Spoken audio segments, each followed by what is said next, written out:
বন্ধুরা, আজকে বানাবো চিংড়ি মাছ ভাপা। তার জন্য লাগবে চিংড়ি মাছ, সামান্য লবণ দিয়ে দেবো,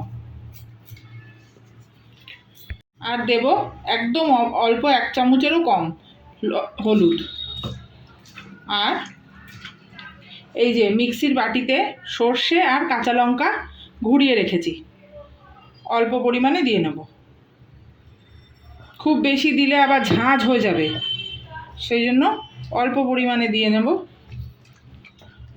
আর দেব সরষের তেল, সরষের তেল দিয়ে নেব।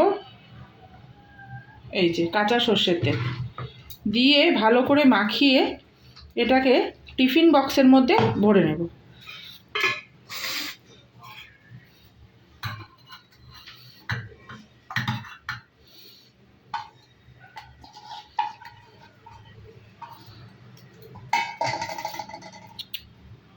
ওপর দিয়ে আর একটু কাঁচা তেল দিয়ে দেব। টিফিন বক্সের বাটিটা ওপরে 2-3টে কাঁচা লঙ্কা, গোটা কাঁচা লঙ্কাও দিয়ে দেব। যাদের ঝাল বেশি খেতে হবে তারা ওই কাঁচা লঙ্কা ডলে খেতে পারবে।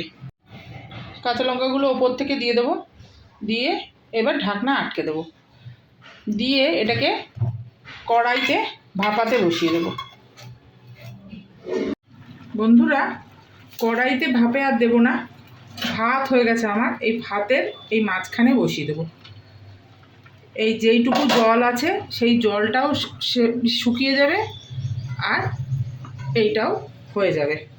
এই গ্যাস কমিয়ে দিলাম, কমিয়ে এবার ঢাকা দিয়ে দিলাম। এবার আস্তে আস্তে ভাপে হবে। হয়ে গেছে বন্ধুরা ভাপানো। এবার বক্সটা তুলে নেব।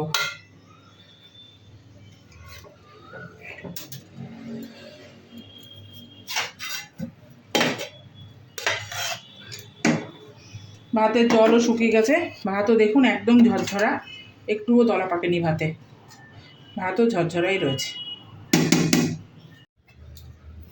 এই যে বন্ধুরা, রেডি হয়ে গেছে আমার চিংড়ি মাছের ভাপা। এইভাবেই আপনারাও রান্না করে খেয়ে দেখবেন। আপনাদের যদি ভালো লেগে থাকে আমার এই রান্না, তাহলে একটা লাইক, শেয়ার এবং কমেন্ট করে আমার পাশে থাকবেন এবং আমার চ্যানেলটা সাবস্ক্রাইব করবেন। আজকে তাহলে রাখি, আসবো অন্য দিন অন্য কোনো রান্না নিয়ে।